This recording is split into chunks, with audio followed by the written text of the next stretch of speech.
Insan-insan mulia Pama. Bismillah, assalamualaikum warahmatullahi wabarakatuh. Innal hamdalillah nahmaduhu wa nasta'inuhu wa nastaghfiruh wa na'udzu billahi min shururi anfusina wa sayyiati a'malina. May yahdihillahu fala mudilla lahu wa may yudlil fala hadiya lahu. Wa asyhadu an la ilaha illallah wahdahu la syarika lahu wa asyhadu anna Muhammadan 'abduhu wa rasuluhu sallallahu alaihi wasallam. Qala rabbuna jalla jalaluhu ya ayyuhalladzina amanu taqullaha haqqa tuqatih wa la tamutunna illa wa antum muslimun. Wa qala nabiyyuna Muhammad sallallahu alaihi wasallam fa inna asdaqal hadithi kitabullah wa khairul hadi hadi Muhammad sallallahu alaihi wasallam wa syarrul umuri muhdatsatuha wa kullu muhdatsatin bid'ah wa kullu bid'atin dhalalah wa kullu dhalalatin finnar. Ma ba'd.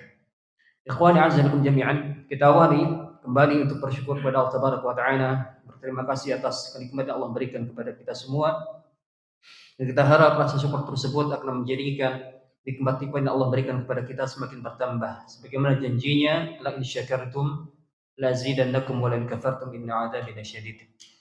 Kemudian salawat dan salam tidak lupa kita aturkan kepada Nabi kita Nabi Muhammad sallallahu alaihi wasallam, kepada keluarganya, para sahabatnya, dan seluruh umat yang senantiasa menapaki jalan beliau ke akhir nanti. Ikhwani a'azzakum jami'an, salah satu bukti Allah Tabaraka wa Ta'ala membuktikan dirinya adalah maha sempurna adalah memberikan kekurangan-kekurangan pada makhluknya. Ya, Allah memberikan kekurangan-kekurangan pada makhluknya untuk membuktikan bahwa hanya dirinya yang sempurna. Ya, hanya diri yang maha sempurna. Jadi antara kekurangan makhluknya adalah makhluk tersebut bisa mengalami sakit. Ya, makhluk bisa mengalami rasa sakit. Entah kita, kemudian ya, kita sebagai golongan manusia, kemudian dari bangsa jin juga, kemudian dari tumbuhan, dari hewan juga ya, mereka juga bisa merasakan sakit. Untuk membuktikan dan menegaskan hanya Allah Tabaraka wa Ta'ala yang terlepas dari seluruh kekurangan. Allah Subhanahu wa Ta'ala maha sempurna. Dan ternyata ketika Allah memberikan kekurangan pada makhluknya, Allah pun memberikan syariat. Allah memberikan syariat di dalamnya, di mana kalau kita melakukannya kita akan mendapatkan banyak sekali fadilah, keutamaan dan pahala dari Allah Tabaraka wa Ta'ala. Di mana berkaitan tentang sakit ini, maka kita dianjurkan untuk menjenguk. Sebagai seorang muslim kita dianjurkan untuk menjenguk, melihat keadaan teman kita atau saudara kita, kerabat kita atau keluarga kita yang sedang sakit.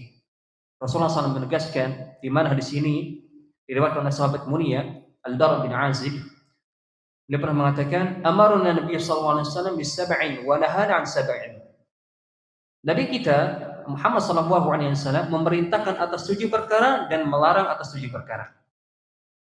Perintah tersebut apa saja? Yang pertama adalah amaruna bi tiba'il janaiz.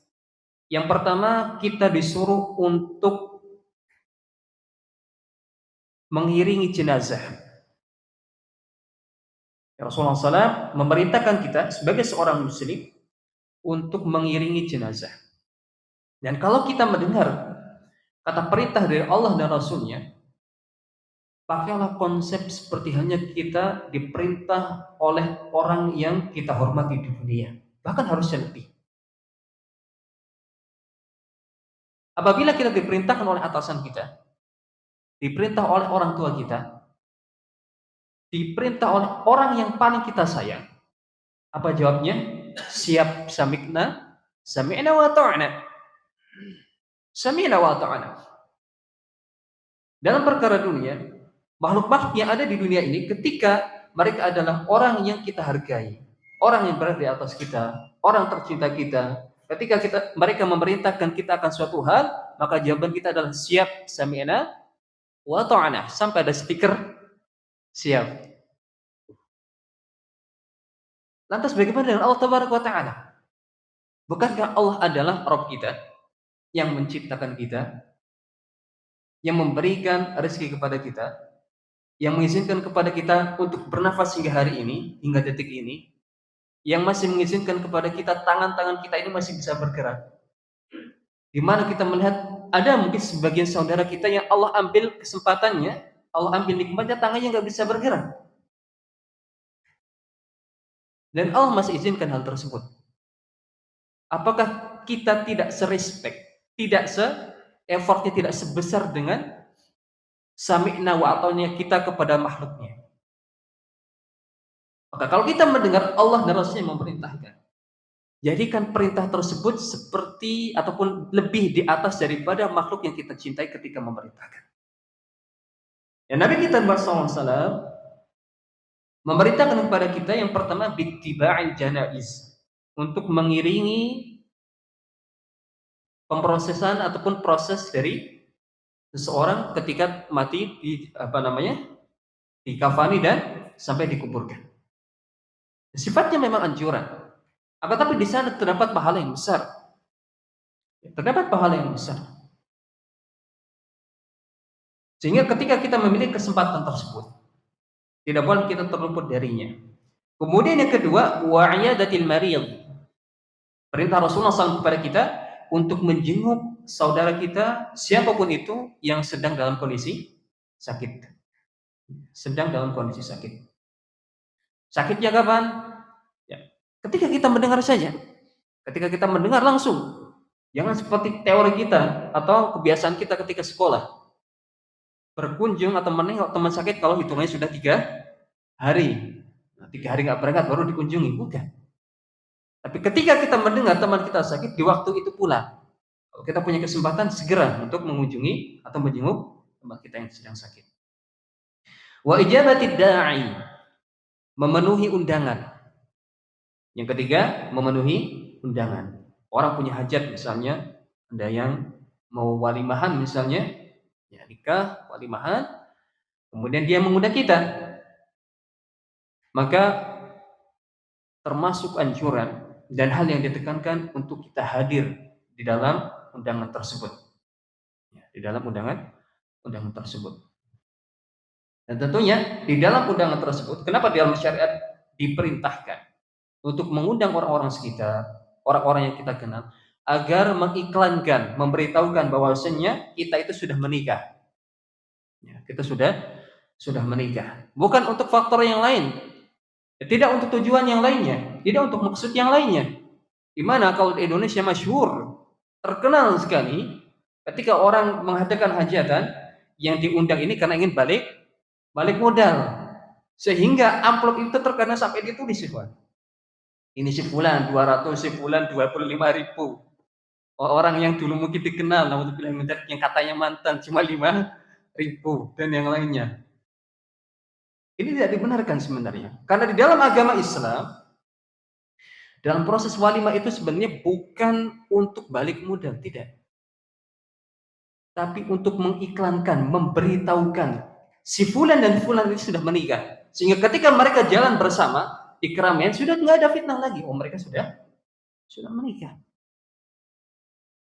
Sebab itu syariat agama Islam itu mudah ya.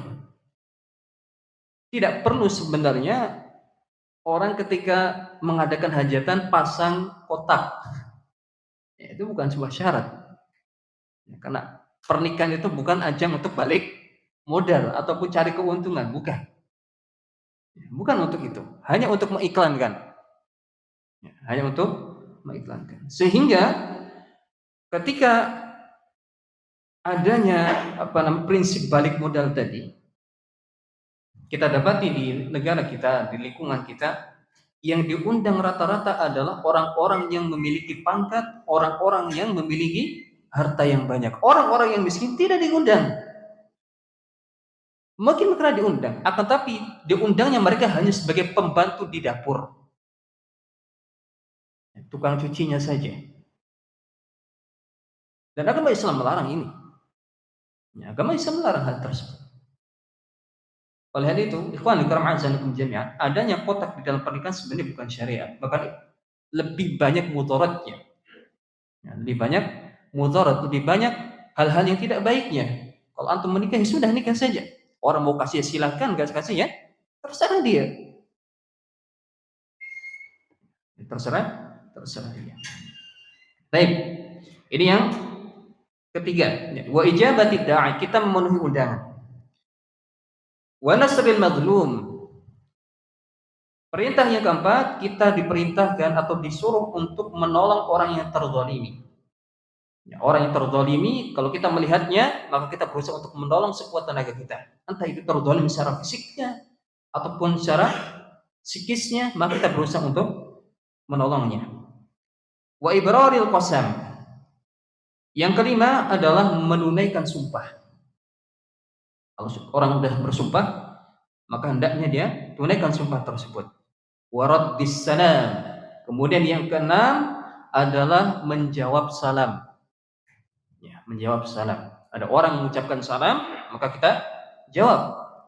Wa idza huyyitum bi tahiyatin fahayyu bi ahsaniha aw rudduha. Kalau kalian diberikan salam, diucapkan salam, maka jawab yang lebih baik. Assalamualaikum, maka kita jawab Waalaikumsalam warahmatullahi wabarakatuh. Minimal jawab dengan yang semisal. Ya, dijawab dengan yang misal. Baru sudah kita bahas, sampai pun kalau kita mengucapkan salam terhadap orang yang sedang sholat, orang yang sedang sholat itu pun dianjurkan untuk menjawab dengan isyarat. Ya, dengan isyarat. Assalamualaikum, kemudian dia mengangkat tangan. Baru kita memberikan catatan juga, syaratnya adalah kita mengucapkan salam kepada orang yang sedang sholat. Orang yang sholat itu sudah paham tentang tata cara menjawabnya. Ya, kalau nggak paham, jangan sekali-kali. Ya, jangan sekali-kali, nanti dijawab Waalaikumsalam, batal sholat dia. Baik. Kemudian yang terakhir, yang ketujuh, wa tashmitil atis. Perintah Nabi kita kepada kita untuk menjawab orang yang bersin ketika mengucapkan alhamdulillah. Kita bersin misalnya alhamdulillah. Orang yang mendengar mengucapkan yarhamukallah. Kemudian orang yang bersin tadi yang mengucapkan alhamdulillah, yadi wa yuslihu balakum. Kalau misalnya orang yang bersin ini lupa untuk mengucapkan alhamdulillah, maka tidak kita diperintahkan untuk membalasnya. Kita tidak diperintah untuk mengucapkan yarhamukallah. Kita diperintahkan untuk mengucapkan yarhamukallah kalau si fulan ini yang bersin mengucapkan alhamdulillah. Kalau tidak, memang tidak. Syaratnya adalah kalau beliau mengucapkan alhamdulillah. Ini indahnya Islam. Di dalam segala aktivitasnya, di dalam segala keadaannya, kita disuruh untuk saling mendoakan. Mengucapkan salam adalah doa. Menjawab orang yang mengucapkan alhamdulillah ketika bersin itu adalah doa, yarhamukallah. Semoga Allah memberikan rahmat kepadamu. Rahmat apa? Seluruhnya. Dan kita bisa beribadah karena rahmat dari Allah Tabaraka wa Ta'ala. Seseorang masuk ke dalam surga karena rahmat dari Allah Tabaraka wa Ta'ala. Hatta Nabi kita Muhammad sallallahu alaihi wasallam ketika beliau menjelaskan kepada para sahabat, sesungguhnya kalian itu tidak mungkin dimasukkan ke dalam surga atas amal-amal kalian. Kita nggak akan masuk surga karena sholat kita. Kita akan masuk surga karena membaca Al-Quran kita, zakat kita, berbakti kita kepada orang tua, tidak. Akan tetapi semuanya karena rahmat Allah Tabaraka wa Ta'ala. Maka salah satu cara menggapai rahmat Allah Tabaraka wa Ta'ala adalah dengan beramal soleh. Karena amal soleh tadi akan mengundang rahmat Allah Subhanahu wa Ta'ala. Sampai kemudian para sahabat bertanya, wala anta ya Rasulullah, apakah engkau pun tidak akan masuk surga karena amalanmu Rasulullah? Maka Nabi pun menjawab, wala ana, aku pun tidak bisa masuk ke dalam surga dengan amalanku. Karena nggak sebanding, ikhwan karim a'azanukum jami'an. Kita sholatnya masih kurang. Ketika takbiratul ihram nggak fokus. Ya, fokusnya di pekerjaan, fokusnya makanan, fokusnya kemana-mana. Ketika sholat, ya ingat malah justru barang hilang. Ya. Di luar sholat nggak ingat di mana barangnya. Begitu sholat, ingat semua barangnya di mana. Maka tidak mungkin digadaikan surga dengan sholat kita yang begitu banyak kurangnya. Oleh sebab itu, seseorang masuk surga karena rahmat dari Allah Subhanahu wa Ta'ala. Dan salah satu cara mengundang rahmat Allah adalah dengan kita beramal soleh. Dan kita nggak paham mana amal soleh kita yang akan mengundang rahmat Allah Subhanahu wa Ta'ala. Mungkin sholat kita, mungkin duduknya kita di majelis ilmu, mungkin zikirnya kita, mungkin menolong temannya kita, mungkin membaca Al-Qurannya kita, banyak kemungkinan. Sehingga para ulama ada yang mengatakan, kalau seandainya ada satu amalan saja yang diterima dariku, ya ada amalanku saja yang diterima, yang aku tahu itu pasti diterima oleh Allah Tabaraka wa Ta'ala dan akan menjadikan mengundang rahmatnya, latamannaitul maut. Sudahlah, hari ini saya mati saja. Nggak usah hidup lama-lama. Ya, karena sudah mendapatkan jaminan untuk masuk ke dalam surga. Maka ini beberapa hal yang diperintahkan oleh Rasulullah SAW. Yang pertama apa? Mengurus jenazah. Yang kedua, menjenguk orang yang sakit. Yang ketiga, memenuhi undangan. Yang keempat, menolong orang yang terzalimi. Yang kelima, menjawab salam. Yang keenam, mendoakan orang yang bersin ketika mengucapkan alhamdulillah. Yang ketujuh, ya, melaksanakan sumpah, ya, menunaikan sumpah. Baik, inilah hadis yang panjang. Akan tapi yang jadi syahidnya, fokus kita pada pembahasan malam ini adalah wa'iyadatil marid. Ya, iyadatil marid, mengunjungi ataupun menjenguk orang yang sakit. Banyak fadilah besar, ikhwan fillah azanakum jami'an.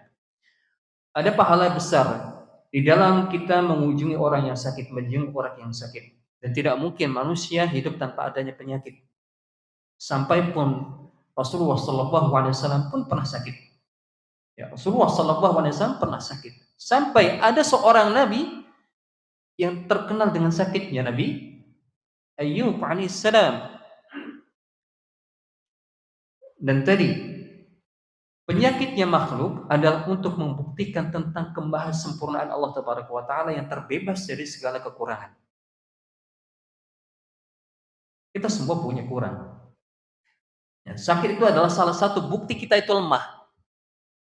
Ya, sakit itu adalah bukti nyata bahwasanya kita lemah. Bahkan para dokter pun kalau kita bertanya, nggak mungkin mereka mengatakan ada obat anti sakit yang selama kalau kita minum obat tersebut kita tidak akan sakit selama hidup kita, nggak akan ada. Sampai dokter pun pernah sakit. Ya, dokter pun juga sakit. Maka di dalam sakit ini Allah memberikan syariat, di mana kalau kita menjalankannya terdapat keutamaan, terdapat fadilah dan pahala yang begitu besar. Di antara keutamanya, yang pertama adalah datang dari hadis yang diriwayatkan oleh Imam Muslim dari jalan Thawban. Rasulullah SAW telah menegaskan, man 'ada maridan lam yazal fi khurfatil jannati hatta yarji'a. Barang siapa yang menjenguk saudara yang sedang sakit, maka dia senantiasa di dalam taman-taman surga sampai kapan? Sampai dia pulang. Jadi kalau kita mengunjungi teman kita yang sakit, maka Rasulullah SAW menggambarkan kita sedang berada di taman-taman surga Allah Subhanahu wa Ta'ala sampai kita pulang. Di dalam hadis yang lain, di mana ini adalah hadis qudsi, Allah Subhanahu wa Ta'ala akan mengatakan pada hari kiamat, ya bani Adam, maridtu falam tu'idni. Wahai anak bani Adam, wahai manusia, aku sakit. Kenapa kalian tidak mau mengunjungiku? Qala ya Rabbi kaifa a'uduka wa anta rabbul alamin. Maka para manusia mengatakan, bagaimana mungkin kami akan menjengukmu sedangkan engkau adalah Rabb semesta alam? Mustahil engkau akan sakit. Maka kemudian Allah Tabaraka wa Ta'ala menjelaskan apa yang dimaksud dengan sakitnya. Amma 'alimta anna 'abdi fulanan marida falam ta'ud atau falam tu'idah. Amma 'alimta annaka law 'udta lawajadtani 'indah. Maka Allah mengatakan, bukankah engkau ketika di dunia mendapatkan hambaku si fulan itu sedang sakit? Kenapa engkau tidak menjenguknya? Karena sesungguhnya ketika engkau menjenguknya, aku berada di sisinya. Ketika seseorang sakit, saudara kita sakit, maka Allah mengatakan, kalau di hari kiamat, si fulan ini ketika sakit, maka aku berada di sisinya. Maka para ulama menjelaskan apa maksud di sisinya. Maksudnya adalah ketika kita berada di sisinya, kita akan mendapatkan pahala yang besar dari Allah Subhanahu wa Ta'ala. Sampai Allah memberikan gambaran dia ada di sisinya. Berarti pahalanya gak main-main.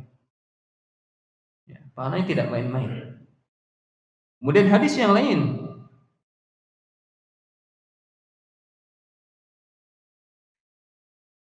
Rasulullah SAW juga menjelaskan di dalam hadis yang diriwayatkan oleh Imam Ahmad, Abu Dawud, Ibnu Majah dan yang lainnya, man ata akhahu muslim aidan masya fi khurafatil jannati hatta yajlisa. Barang siapa yang menjenguk saudaranya yang sedang sakit, maka perjalanan kita ini ke saudara kita diibaratkan seperti kita berjalan di taman surga Allah Subhanahu wa taala. Fa idza jalasa ghamarat rahmah.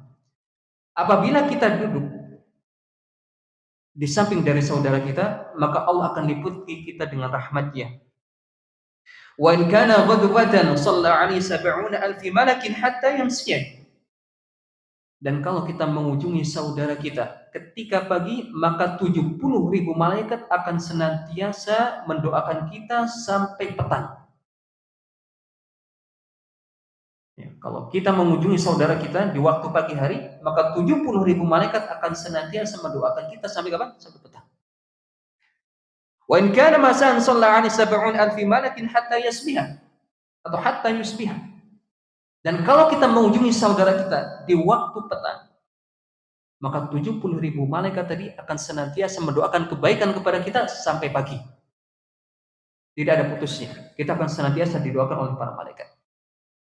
Ini fadilah yang besar bagi kita yang ingin menjenguk saudara-saudara kita yang sedang sakit.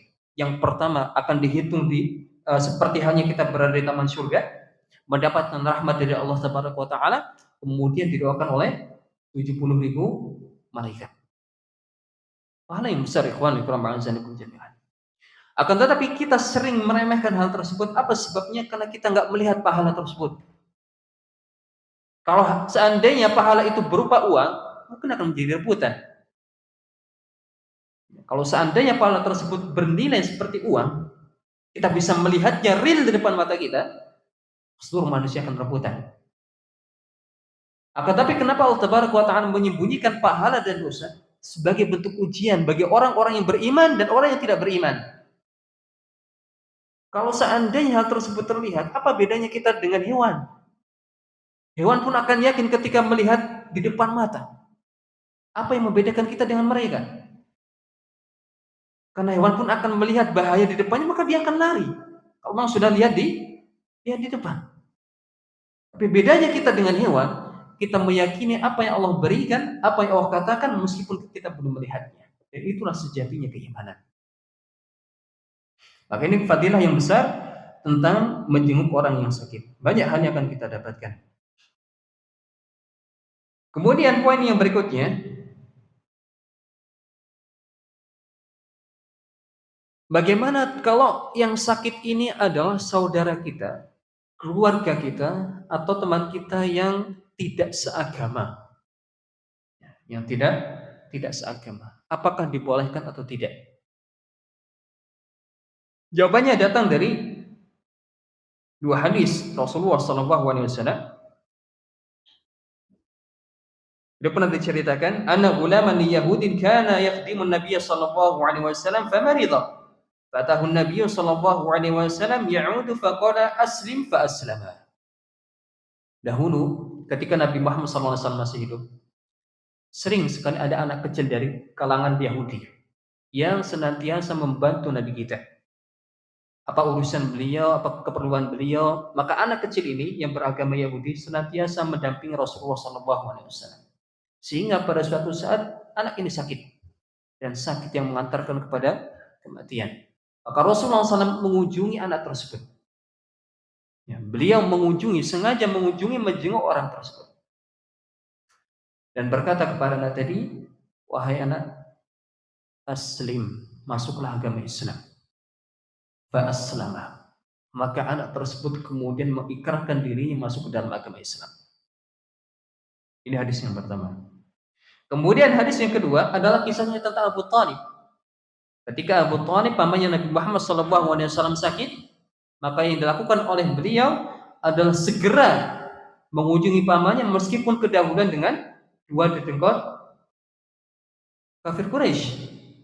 Dan paman beliau tetap memilih untuk berada di agama yang tidak dibenarkan.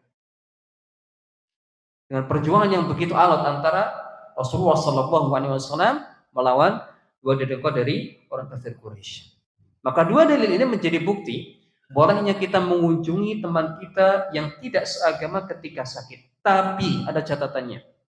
Kalau kita amati dua hadis tadi, Rasulullah SAW mengunjungi dua orang yang tidak sepemahaman, yang tidak seagama dengan beliau karena satu tujuan. Apa itu? Berdakwah. Jadi tujuan kita mengunjungi saudara kita yang tidak muslim, yang non muslim, ada tujuannya. Ya ada niatnya. Tidak hanya sekedar berkunjung saja, tidak hanya sekedar teman saja, bukan. Tapi harapan terbesar kita masuk ke sana, kemudian kita sedikit memberikan nasihat dan orang tersebut bisa masuk ke dalam agama Islam. Di mana ketika orang yang sedang sakit ini, ketika kondisi kita sakit, lebih mudah untuk mendapatkan nasihat dibanding kalau kita sedang sehat. Orang ketika sedang sehat diberikan nasihat, iya. Atau mungkin pernah merasakan, atau pernah melihat keluarga antum sendiri. Apabila dalam kondisi sakit, ada orang bilang, Pak, berobat ke fulan. Coba, ternyata nggak berhasil. Ada orang lagi bilang, berobat ke sana. Coba lagi. Setiap omongan dicoba. Karena posisi sakit ini paling mudah untuk menerima nasihat. Makanya kalau antum mengunjungi saudara antum yang tidak seagama, jangan hanya berkunjung saja, tapi selipkan tujuan dakwah. Semoga barangkali dengan berkunjungnya saya ke sini di hari ini menyelipkan sedikit nasihat, beliau bisa terketuk dengan hidayah Allah Taala. Dan ini dilakukan oleh Rasulullah SAW berdasarkan dengan dua hadis tadi. Pertama tentang hadis anak kecil yaitu orang Yahudi dan paman Nabi Muhammad SAW itu sendiri. Dia mengunjunginya akan tapi punya satu misi yang besar. Semoga mereka bisa masuk agama Islam. Dan ternyata satunya masuk Islam, pamannya sendiri tidak masuk ke dalam agama Islam. Dan ini menjadi bukti ikhwan kita itu cuma ikhtiar. Kita cuma berusaha. Yang memberikan taufik dia bisa masuk ke dalam agama Islam, menerima hidayah Islam cuma Allah Taala. Ini menjadi bukti boleh kita berkunjung ataupun menjenguk orang yang non muslim, tapi selipkan tujuan untuk berdakwah. Ini poin yang kedua. Poin yang ketiga yang sering menjadi problematika kita, kapan sebenarnya waktu yang paling pas? Waktu yang paling pas, waktu yang paling cocok untuk kita menjenguk orang yang sakit. Kapan? Ya. Hari pertama. Kalau waktunya siang atau malam atau pagi? Malam. Kalau yang shift malam. Kapan? Tidak ada. Jawabannya tidak ada waktu yang kemudian ditetapkan untuk kita berkunjung. Tidak ada. Tapi dilihat dari situasi dan kondisi, kondisional. Ya. Kalau kondisinya dia ada di rumah sakit, kita tahu rumah sakit itu punya jam jenguk. Ya, ada jam jenguk, jam sekian, jam 10 ataupun jam 1. Kemudian sore misalnya, ya sudah. Kita menjenguk di waktu yang sudah ditentukan oleh rumah sakit. Dan kalau orang sakit kemudian ditempatkan di rumah sakit, dia pun akan paham. Jam sekian adalah jam penjengukan. Nanti barangkali ada saudara yang jenguk, ada teman yang jenguk. Dia sudah prepare dulu. Ya, entah yang sakit dan orang-orang yang menjadi keluarganya itu sudah prepare dulu. Gak akan kaget dengan para pengunjung. Maka silakan ditentukan. Dilihat mana yang lebih maslahat, pagi kah, atau siang kah, atau malam, dilihat.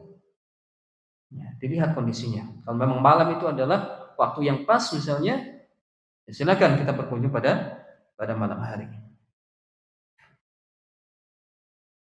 Dan kalau berkunjung ini, hukum asalnya adalah jangan lama-lama. Ya, kalau kita berkunjung atau menjenguk orang yang sakit, pada asalnya jangan terlalu lama. Apa sebabnya? Karena orang yang sakit ini kan butuh istirahat, Pak. Ya, orang yang sakit butuh istirahat. Dan kalau terlalu lama, maka terkadang bukan cuma mengganggu orang yang sakit saja, keluarga yang sakit juga nggak enak. Ini nggak pulang-pulang, kapan pulangnya? Ya, sebagaimana pernah dituturkan oleh Al-Imam Asy-Sya'bi, dia pernah mengatakan, "Ayyadatu hamkil qura asyaddu 'ala ahli al-marid min maradi sahibihim, yaji'una fi ghairi hini 'iyadatin wa yutiluna al-julus." Orang yang menjenguk dari sebuah kaum misalnya, yang orang ini adalah orang yang bodoh, nggak punya apa namanya, tidak tahu situasi dan waktu yang tepat, ini lebih merepotkan bagi keluarga yang sedang sakit dibanding sakitnya keluarganya itu sendiri. Kita akan merepotkan keluarganya, bukan cuma merepotkan yang sakit. Yang sakit kalau sudah mau tidur silakan tidur. Tapi kalau kita masih duduk di situ saja, yang terrepotkan siapa? Keluarga dari teman kita yang sedang sakit. Maka hukum asalnya adalah kalau kita berkunjung, kalau kita menjenguk teman kita yang sedang sakit, jangan lama-lama. Cukup sebentar saja. Dia menanyakan kabar, kemudian mendoakan, kemudian menyemangati. Itu saja. Itu hukum asalnya. Kecuali para ulama menyebutkan, kalau kita paham si fulan ini dan keluarganya memang ingin kita hadir di situ untuk waktu yang lama. Ini yang datang itu adalah orang spesial misalnya, teman terdekat, ponakan yang paling disayang misalnya, atau om yang paling disayang. Ya silakan kalau mau lama-lama. Kalau memang sang keluarga ini justru mengharapkan kita hadir lama di situ. Ini kondisional. Tapi hukum asalnya adalah sebentar saja. Hukum asalnya adalah sebentar, kecuali yang sakit dan keluarganya ini meminta kita untuk lama di situ. Baik. Ini poin yang keberapa tadi? Poin yang ketiga ya. Yaitu jangan lama-lama ketika berkunjung. Hukum asalnya tidak boleh lama-lama ketika berkunjung kecuali apabila memang diminta. Apabila diminta dari sang sakit itu sendiri, teman kita yang sakit, atau keluarga yang ketimpa musibah tadi itu. Dan anjuran yang lain, kalau kita memuji orang yang sakit, jangan kita cuma berkumpul saja. Jangan cuma kita berkumpul. Akan tapi kita posisikan dekat dengan yang sakit. Terkadang orang mengunjungi orang yang sakit itu bukan mendekat orang yang sakit, dia kumpul di luar, ngobrol alur ngidul, ngobrol nggak jelas. Anjurannya adalah perintahnya kita mendekat ke orang yang sakit dan mendoakan kesembuhan kepada mereka. Sudah berapa lama kita menjenguk orang yang sakit? Sudah banyak sekali mungkin kita menjenguk orang yang sakit, saudara-saudara kita yang sakit. Apa doanya?